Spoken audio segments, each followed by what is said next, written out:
Hey drivers, did you hear music on TNCRadio.live that you really liked? Or maybe you heard us interview an author of a book you'd like to read or listen to. You can get the books, music, and other products you hear about by going to our website at www.tncradio.live and clicking on the shopping cart.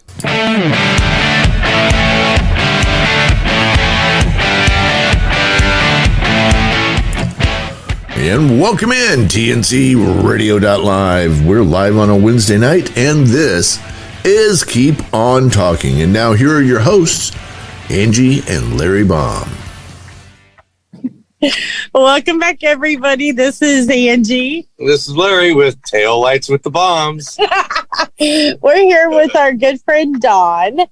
And Dawn, I'm going to kind of let you introduce yourself. Dawn, you've been a driver for a very long time, but I thought I'd let you kind of introduce yourself, tell everybody a little bit about you, how long you've been in the trucking industry. Well, good evening, everybody. My name is Dawn Stanton. I've been driving truck now over 25 years. I'm working on my 26th year now.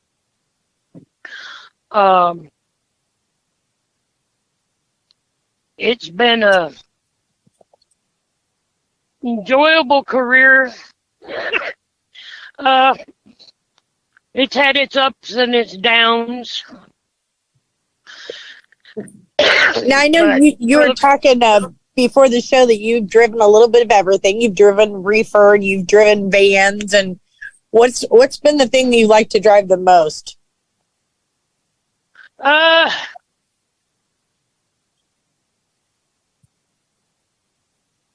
I guess I'd have to say refrigerated right now because I've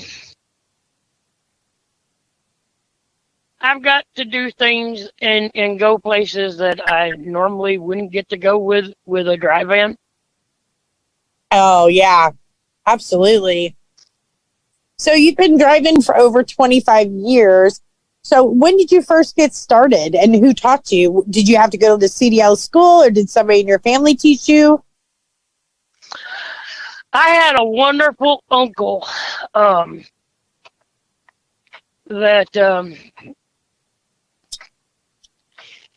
taught me how to drive.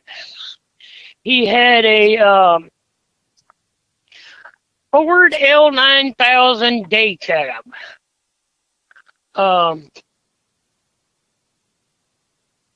It was a beautiful truck. I want to think it was like a 9-speed, 10-speed. I can't remember. I think it was a 9. But I was, probably about 13, 14 years old, I guess. Wow, you were young. Well, my daddy taught me how to drive to drive a vehicle when I was probably about 5.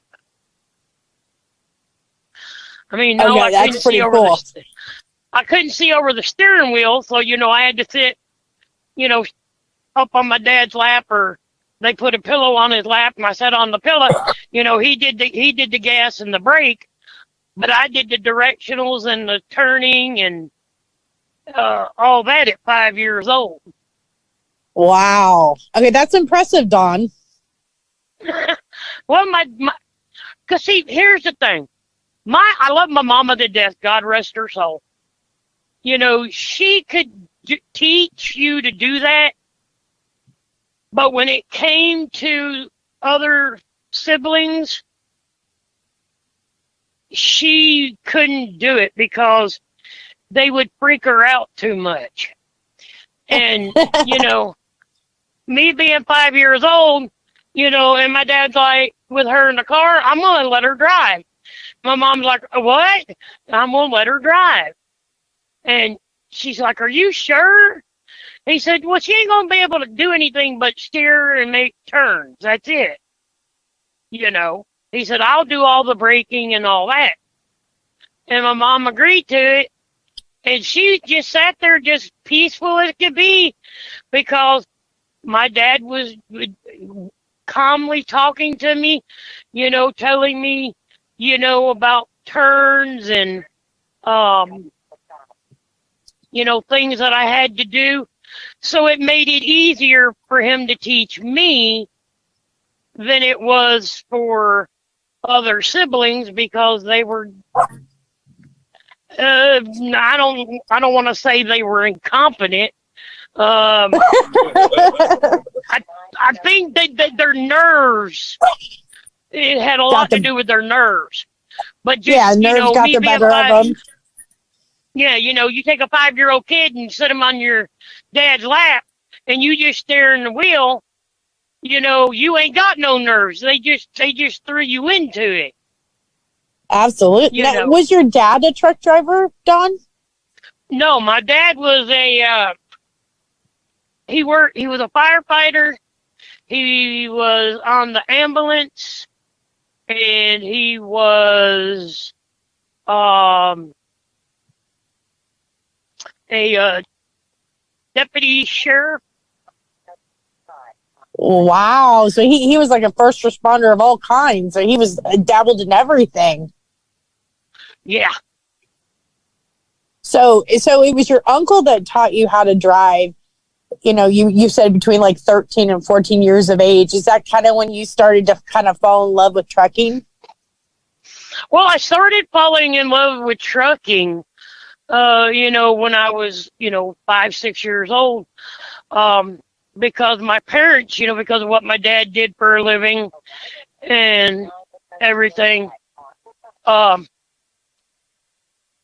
My parents had friends, that's what they did for a living. They drove a truck. Right. And so to get to have them come by the house and visit and all this, I would get to climb up in the truck and mash the horn and do everything like the little kids do, arm jerk, all that stuff. So, that's how I got into it, fell in love with it because, of having friends of the family that did that line of work. Absolutely. So you've been driving for 25 years. So you've seen a ton of changes in the trucking industry. What do you think's been the biggest change in your time out here on the road?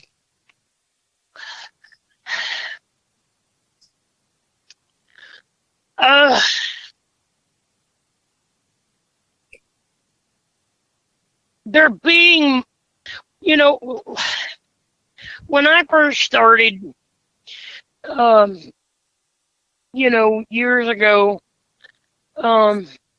with just a chauffeur's license. And then they changed everything around to where you had to have commercial license.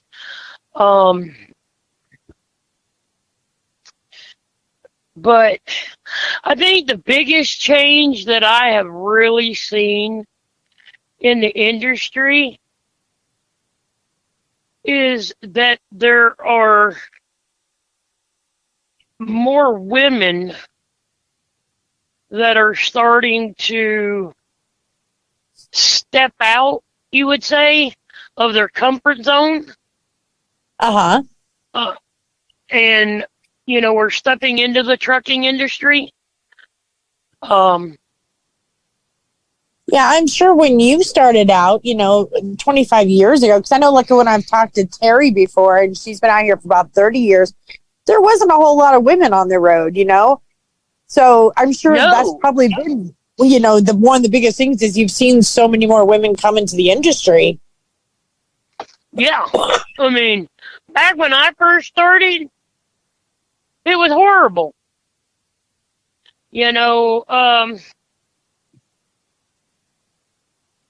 With the way that we were, got treated. A lot of sexism out here, I assume, because I know when I've talked to other women that have been here for a long time, that's one of the things they talk about. Guys, their favorite thing was They wanted to bully you and tell you, oh, you're a woman, you're in a man's job, you don't belong here. You need to go back home and all this. They tried to demonize you for trying to do something. And Well, I'm sure glad you stuck with it. Me too. I there for a little while at the beginning, I wanted to quit, but I would talk to my uncle and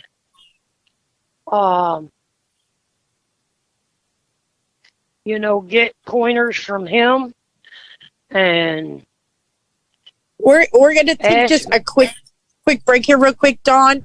And when we come back, we're gonna talk more about how you were bullied in the industry and how that's affected your trucking career. You're listening to Taillights with the Baums. We'll be back in just a few minutes. You're listening to TNC Radio. 5 common health hazards truck drivers face. A healthy lifestyle is often overlooked by most truckers. Due to work conditions in the trucking industry, it's difficult for truckers to live a healthy lifestyle. Living on the road makes it hard for truckers to prioritize their health. Truck drivers have limited access to healthy food, lack of sleep, and exercise. Due to their work and living conditions, truck drivers statistically have more health problems. It's important for truck drivers to be aware of the common health hazards they face. To live a long, healthy life, truckers will have to focus on their health and make a conscious effort to be healthy. Sleep apnea. Sleep is crucial for truck drivers. Lack of sleep can make driving dangerous. A study shows that long-haul truck drivers obtain less sleep than the required amount for alertness on the job. Truckers need a good night's sleep to be fully alert and ready to take on the road the next morning. Getting a good night's sleep is crucial for keeping a truck driver alert and productive. Truck drivers travel several hundred miles each day. To reach their destination on time, they'll have to prioritize sleep so they can be alert and ready. Obesity. When you live in a tiny truck cab and drive for 11 hours a day, it becomes increasingly difficult to maintain a healthy lifestyle. As a result, obesity is a terrible problem that American truck drivers face. According to the American Dietetic Association, 86% of truck drivers are obese. Healthy food is hard to come by while driving and working on the road. Truck stops offer greasy, high-calorie food rather than healthy fruits and vegetables.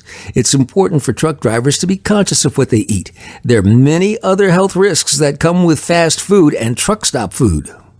High blood pressure, also known as hypertension, is a silent killer of both your health and trucking career. A poor diet, smoking, obesity, lack of exercise are causes of high blood pressure. Truckers need to be aware of the causes of high blood pressure and take necessary steps to avoid them. Not only does high blood pressure put your life at risk, it can also disqualify you from driving. Truckers with stage 3 hypertension, that's 180 over 110, are automatically disqualified. Depression. Truck drivers spend a significant amount of time away from home and their loved ones. They also work alone for 11 hours a day. It's not uncommon for truckers to start to develop symptoms of depression. Truck driving's not an easy job. It comes with a lot of stress and anxiety. Depression not only affects a person mentally, it also affects you physically. Depression affects your energy levels and the amount of sleep you get. It can also cause a change in appetite, headaches, and muscle aches. It's important for truck drivers to consider their mental health as well as their physical health. This blog on tncradio.live is brought to you by the Truckers Network at app.thetruckersnetwork.net.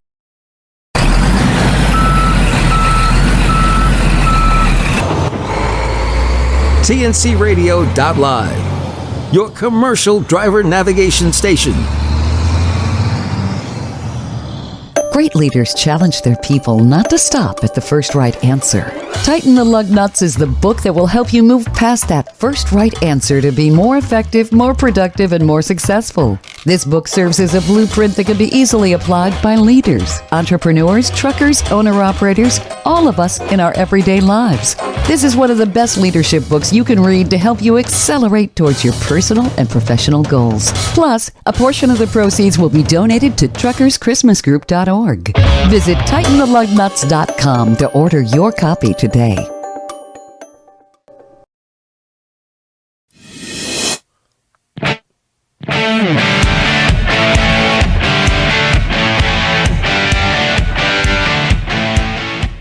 Welcome back, everybody. You are listening to Taillights with the Baums. I am Angie, and I'm here with Larry. How's everybody doing? And we've been talking with our good friend Dawn Stanton. She's looking for a door right now. Yeah, she's at her pickup, and she's trying to figure out what door she goes in to pick up her. She's always, she's a working trucker. Even on a radio show, she's got to get the job done. So, Dawn, we were talking before the commercial break a little bit about how when you were first starting out in trucking, how, you got a little bit of bullying from some of the guys when you were first starting out. You want to talk to everybody a little bit about that? Excuse me. Bless you. Well, they would, a lot of the old, I call them old timers. That's what I am now, as an old timer. They would use the line of, oh, you're a woman, you need to be at home. And I'm like, no, I don't. Yeah, you do.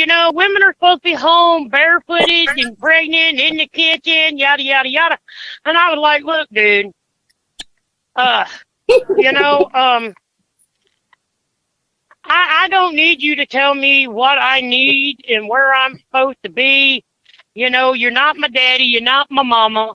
So please don't be sitting here telling me, what I need to be doing, with my career in life.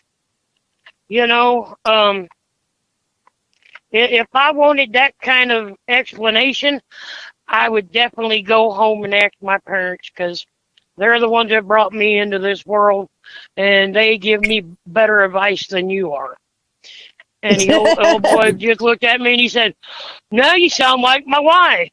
I said, well, you better be glad I sound like your wife and not somebody else's wife. Have you found, now that you've been in the industry for a long time, that the bullying has kind of subsided and things are a lot easier now? Well, for the most part, I'm going to say 85 to 90% of it, has calmed down. But there's still days where these new guys that are coming out, and even some of the ladies that are coming out, they got this I know it all mentality. Yep, we were just talking about. I don't need no help from you. No, I don't. Oh, you're a woman. You don't know diddly poop. Well, let me tell you something. I might not know diddly poop in your book. If you would sit and keep your gap shut long enough for me to talk to you, you might learn something today. I'm sorry, you lost me at poop. That was so cute. I love the way you talk. I was trying not to laugh, but I couldn't help it. But no, you're absolutely right. I actually had a guest on my show a couple of weeks ago, and we were talking about how the new breed of truckers, for whatever reason, men and women both, they get out of CDL school. They've been out here for a year or two on the road, and they think they know it all, and they don't like to take advice from the old timers that have been out here, especially when you're trying to say, hey, there's an easier way to do this, or maybe you should try to do it this way. Oftentimes, the new breed of truckers that are coming out, they think they know it all, and they don't like to take advice from people who have been out here for a while. Yeah, and that's...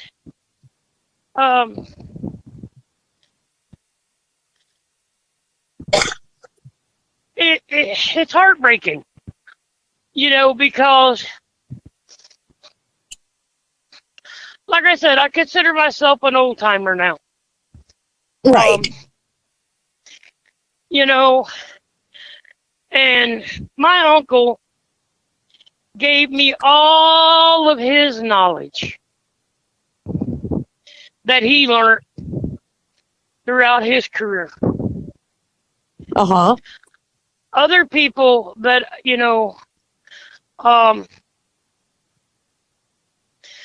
I'm friends with that are a lot older than I am. I've got knowledge from them. I've just take it like being a sponge, and you stick it in the water. Well, what's it going to do? It's going to expand. It's going to absorb that water, and, until you take it out of the water, it's going to hold all this stuff. Exactly. All the knowledge, all the trucking knowledge and everything we need to learn out here. And I think that's important, no matter how long you've been on the road, to always be able to absorb that information and always be open-minded to learning new things. And maybe there is an easier way to do things.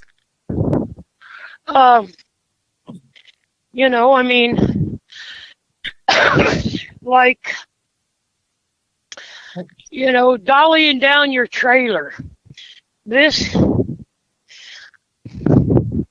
I first started, I dollied it down. I crank and crank and crank and crank, thinking I had 100 million pounds of product on my trailer. Even when I was empty, I would do it. Right. But I was taught by my late husband, how he did his dollying. Hang on 1 minute. Yeah. Okay, these are the numbers I have. I'm hoping they're right. You tried to find your trailer?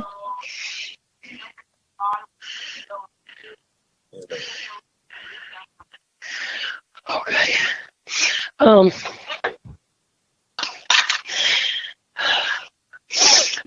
So,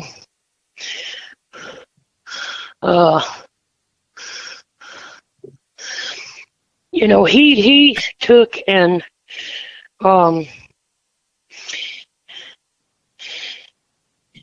that's one of the things. Also, your former husband was a trucker. Also, did you guys work for the same trucking company at the same time?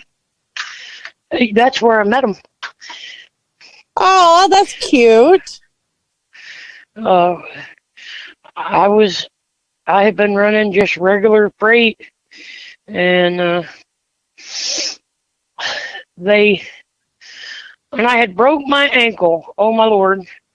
This everybody's gonna laugh at this one. I was in Lawton, Oklahoma, and I broke my ankle. I just got out of the truck, and stepped down on the step, and it felt like somebody had shot me in the ankle, and I didn't know what had happened. And I just kind of let go of the truck, and kaboom, onto the ground I went, and sat there for a minute trying to figure out what I was supposed to be doing. And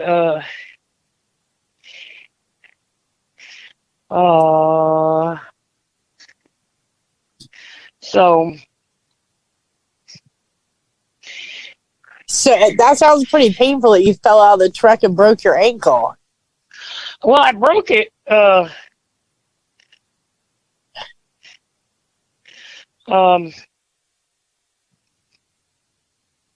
when I stepped down on the step. Oh, jeez. And did your husband come to the rescue?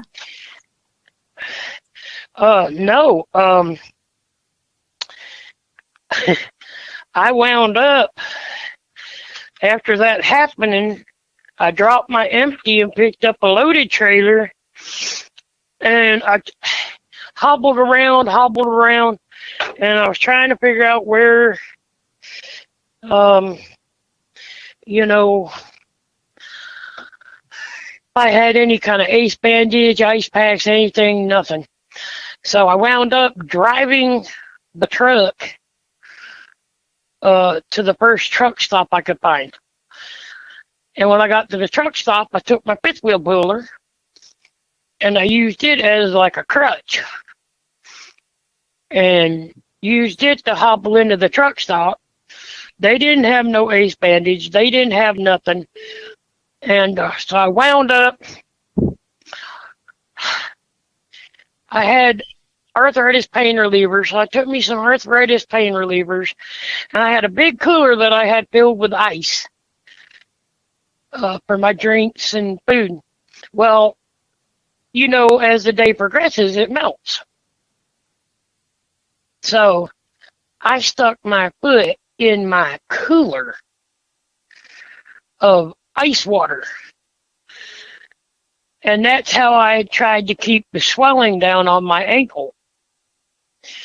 But then when I got up the next morning to leave, I couldn't stand on it. So I hunted through my truck, and the only thing I had was a roll of duct tape.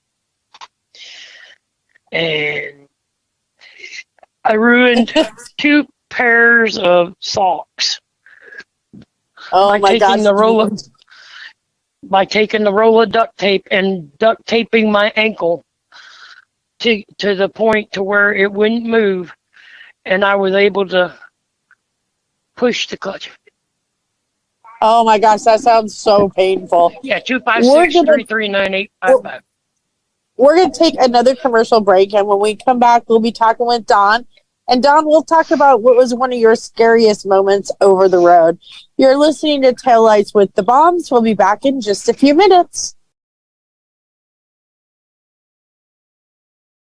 Be sure to listen to Building Strong Minds with Dr. Chris, Mondays at 7 p.m. Eastern, 6 p.m. Central, right here on tncradio.live. Hi, I'm Dr. Christopher Cortman, and now for the Mental Health Minute. In the last video, we were talking about Hans Selye at the University of Montreal and how he discovered this general adaptation syndrome, which has 3 different distinct stages. The first stage, the alarm reaction. And we were built for this alarm reaction, this fight or flight. We can do this many times throughout our lives and never have it be a big issue. The problem is when the perceived threat, the stressor, stays with us. And then we go into a second stage called resistance. In resistance, we're fighting that stressor in high gear. We continue to fight and fight and fight to protect our system from some type of perceived stressor. Like what? Well, sometimes we have chronic financial problems. We're underemployed, or the bills just keep coming in and we don't have enough to pay them off. And sometimes we have a high conflict relationship or high conflict marriage that ends up a high conflict divorce. Or sometimes we have a sick child or some type of illness in the family that we can't get an accurate diagnosis, let alone successful treatment. Whatever it is, the stressor continues, and we continue to resist that in the second stage, which leads to a third stage, which is exhaustion. And according to Selye, that's when we break down. We have our depressive episodes, or we begin to be dominated by an anxiety disorder, or sometimes we have these psychophysiological symptoms like migraine headaches, or we even have issues that require years of stress, like Parkinson's disease. We have things that are caused by the wear and tear of the body over time. That's the third stage of stress, exhaustion. Now, this logically leads to a fourth stage, which is disease, and then a fifth stage, which is death. Stress over a long period of time ages us, breaks us down and leads us to death. I'll talk to you in the next video on how we could avoid that. I'm Shelley Johnson with Kathy Tuccaro. You can hear us Tuesdays on tncradio.live at 8 p.m. Eastern on Women Road Warriors. And don't miss Steve Summers' Overnight Drive right here on tncradio.live, weeknights midnight to 5 a.m. Eastern. Brought to you by Hot Shot Secret. Hi, I'm Charlie Claver, and I'm excited to join the tncradio.live family. You can hear my show, Highway Fever, on Thursday at 8 p.m. Eastern Time, right after Mind Your Trucking Business. One quick question. What have you done today to make trucking better for tomorrow? Join me, 8 p.m. Eastern Time, right after Mind Your Trucking Business on Highway Fever. Running hammer down since the sun came up.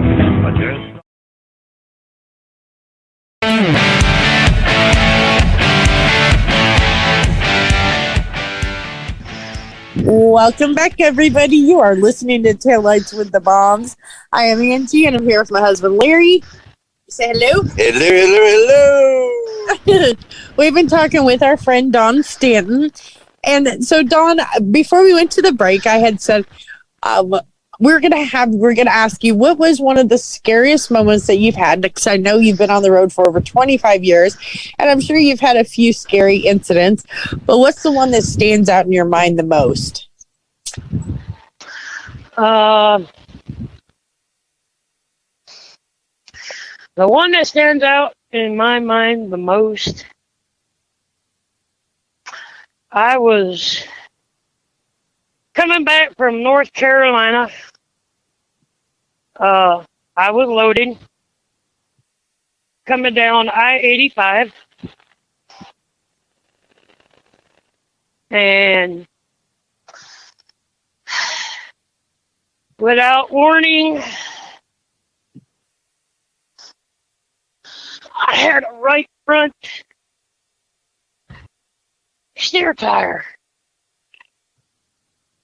blow out on the truck.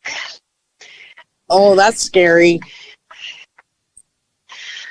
And when you lose a steer tire at 70 miles an hour,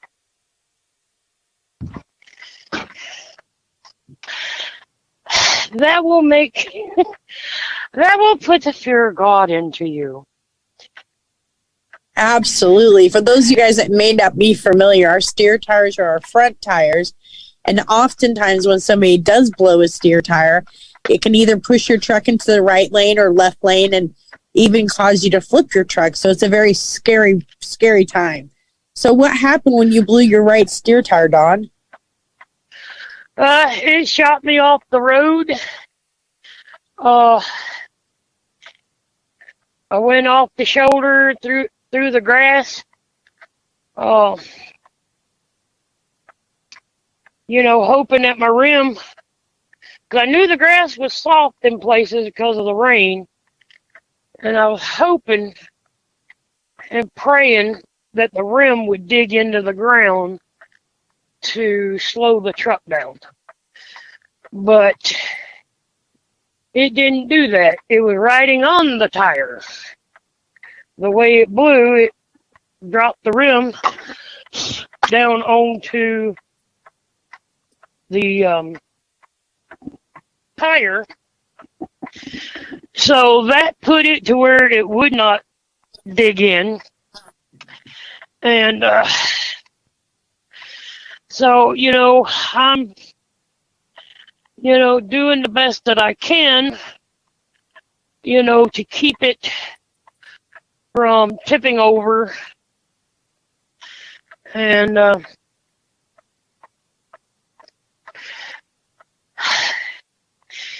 they have these drainage things that run down the shoulder of the road. They're made out of concrete.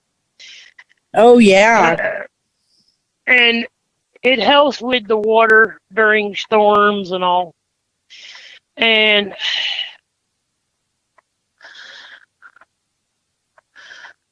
they had one of them running down the shoulder, you know, it was behind the shoulder in the grass coming down the hill. And I could see it, but I had no warning. There was one that went across in front of me. And when I saw that there was something there, there was a chunk of that concrete that they used sticking up at an angle. And I hit that thing. It probably, I'm going to say by then I was probably maybe running 60 so miles an hour. Hopefully. I don't even know. I was just hanging on. Right, trying to keep the truck upright.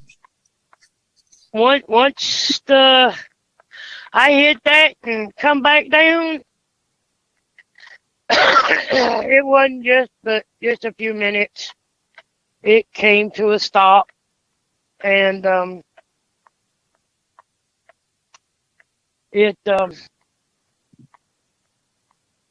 jarred everything out of my cabinet and off my bed, and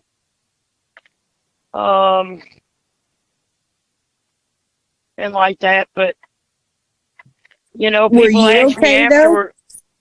Yeah, I was scared. Oh, I bet. I mean, I was thanking the good man upstairs for keeping me upright and keeping me safe. Absolutely. I mean, I did that.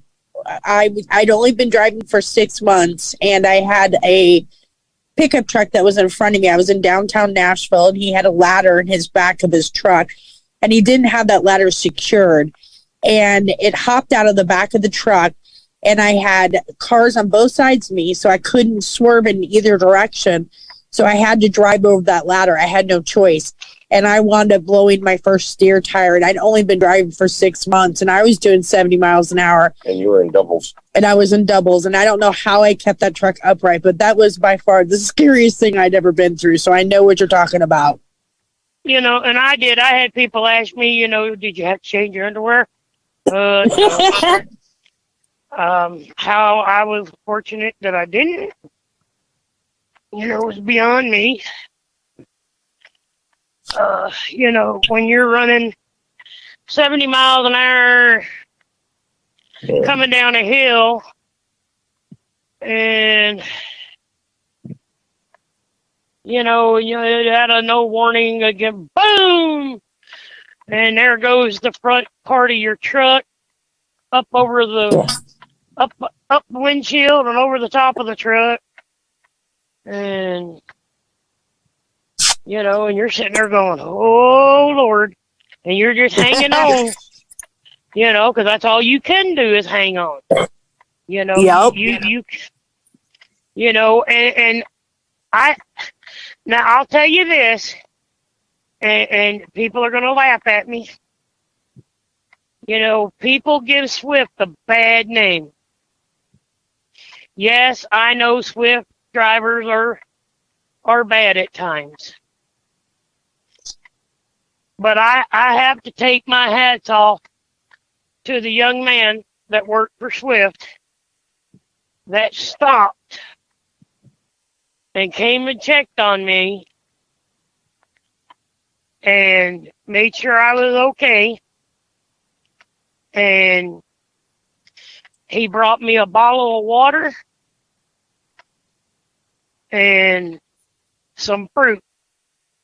And like that, you know, because he knew I was going to be there for a little while. And, that was really nice. You know, and it changed my opinion on Swift drivers.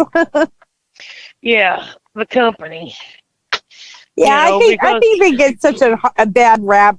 My whole philosophy on that is I think it's just because they're one of the biggest trucking companies and because there's so many Swift drivers. So when you do see an accident, the chances of it being a Swift driver is pretty high because there's so many of them on the road. But yeah, Larry drove for Swift for 10 years. Everybody, has their opinion. Right. And like I said, I used to think bad of them because of how you could be in a truck stop, minding your own P's and Q's, and then out of nowhere, boom! Oh Lord, where'd that come from? And you look, it was a Swift driver. And that's been the norm for years. Absolutely. For the company. Yeah. And, and that's with any company, not just Swift. A lot of companies are hurting for drivers, and what they're doing is they're just grabbing the first warm body that they find. Absolutely. We're going to take a quick break, Dawn, and when we come back, we'll talk about a man that meant a lot to you, Big John. You are listening to Taillights with the Baums. We'll be back in just a few minutes.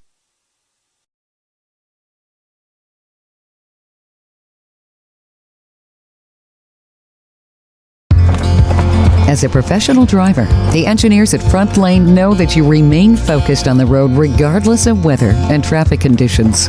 That's not always true of the drivers behind you. Every 9 minutes, another commercial vehicle is rear-ended by a driver failing to control their speed. And guess who gets the blame?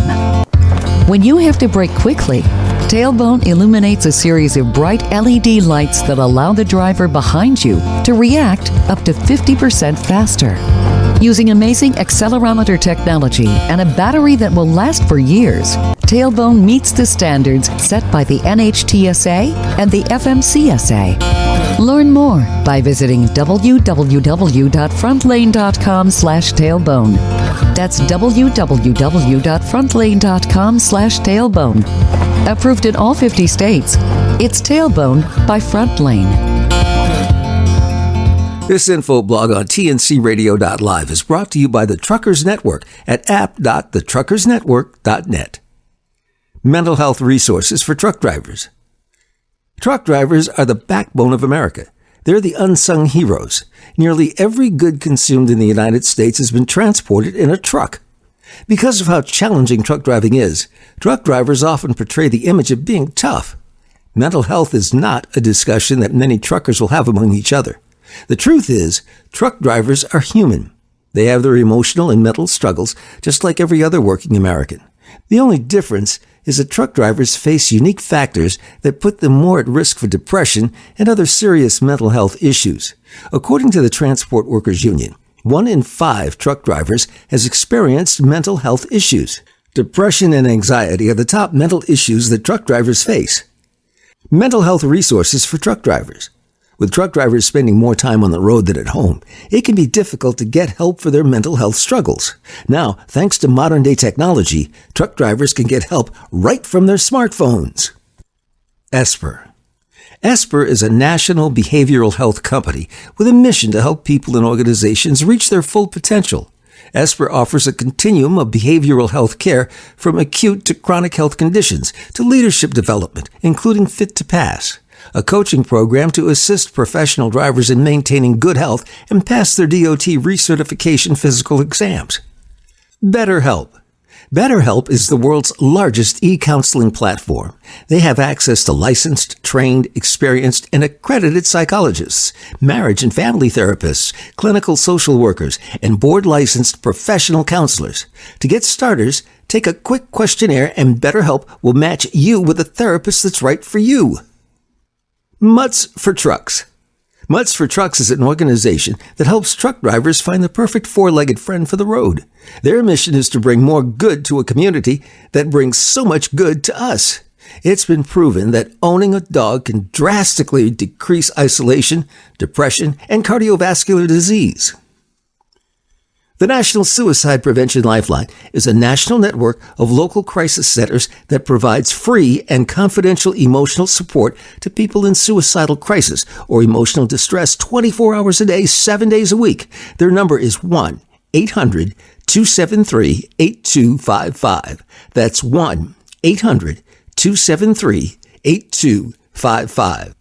If you feel that you need help for your mental health struggles while on the road, we also recommend reaching out to your carrier and seeing what options they may have available for you. For more information on mental health, go to the blog section at The Truckers Network at app.thetruckersnetwork.net. Hear the best of TNCRadio.live every night. It's TNC Radio Primetime.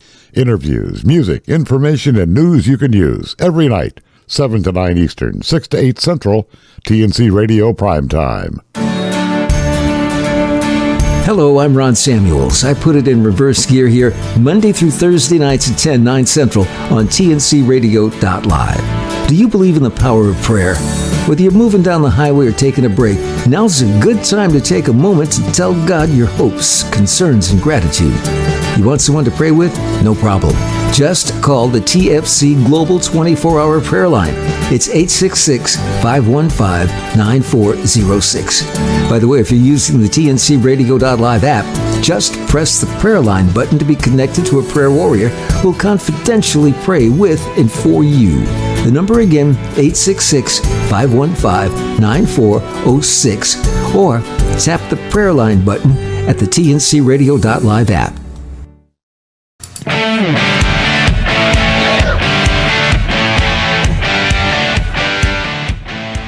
Welcome back, everybody. You are listening to Taillights with the Baums, and we've been talking with Don this evening. Before we go back to Don, I just want to do a quick reminder that coming up next, we have Clutch Time Sports with Anderson and Banker. Please be sure to stick around and listen to these guys. They always have such great sports talk. And don't forget, tomorrow night at 7 p.m. Central, my friends Lisa and Candace have their show in it for the long haul at 7 p.m. Central.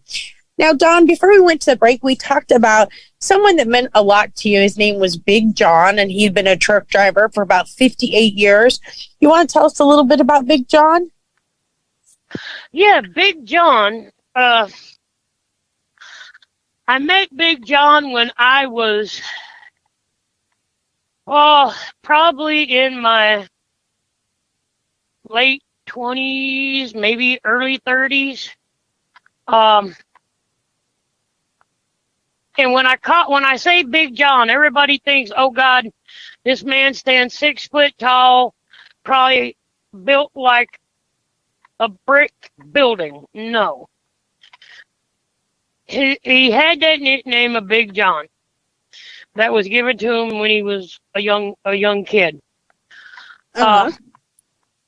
But he was a truck driver, and I had just happened to come into our office in Birmingham, and he was parked in the parking lot where I parked at, and he come over and he looked at me and he said, "Young lady," and I hadn't been called young lady by just a handful of truck drivers, and I said, "Yes, sir." He said, "Do you think you could help me get in my truck?" I said, "What do you mean get in your truck?" He said, "I locked myself out of my truck." Oh, no. I said, "Well, yeah, let's see what we can do." Then I tried using the vent window to get in, but I couldn't get it to budge. So it was a chilly day for Alabama weather. And I said, come on with me. I said, we got a phone in here at the office, and we can look up a locksmith and, get a locksmith to come out if that's what you want. He said, that'd be fine. So we went in, and everybody looked, and they said, who's that? I said, this is a nice gentleman I just met out here in the parking lot. He locked himself out of his truck. I said, he'd been sitting out there on the step of his truck out in the cold. And he was afraid to come up to the building. And they were like, man, don't ever be afraid to come up here to the building. If you're locked out or whatever, come up and knock on the door and let us know what's going on. And we'll let you come in where it's warm. So we found him a locksmith. And he said, well, okay, I appreciate all the help. And I told him, I said, no problem, no problem. And he walked out. Well, I got my next load assignment and went back out there to the truck. And y'all, he was sitting back out there on the step of his truck in the cold. Oh, no. So I pulled over there and told him, I said, come on, get up here in the truck where it's warm till the locksmith lets you in. And so he got up there in the truck with me, and we sat and talked. And he was from Kansas and, had 2 kids. A couple of grandkids. It's amazing when you meet people on the road that you don't think are going to have such a huge impact on you. But Dawn, we're getting ready to wrap up the show, and I just want to say thank you so much for being on this show with us.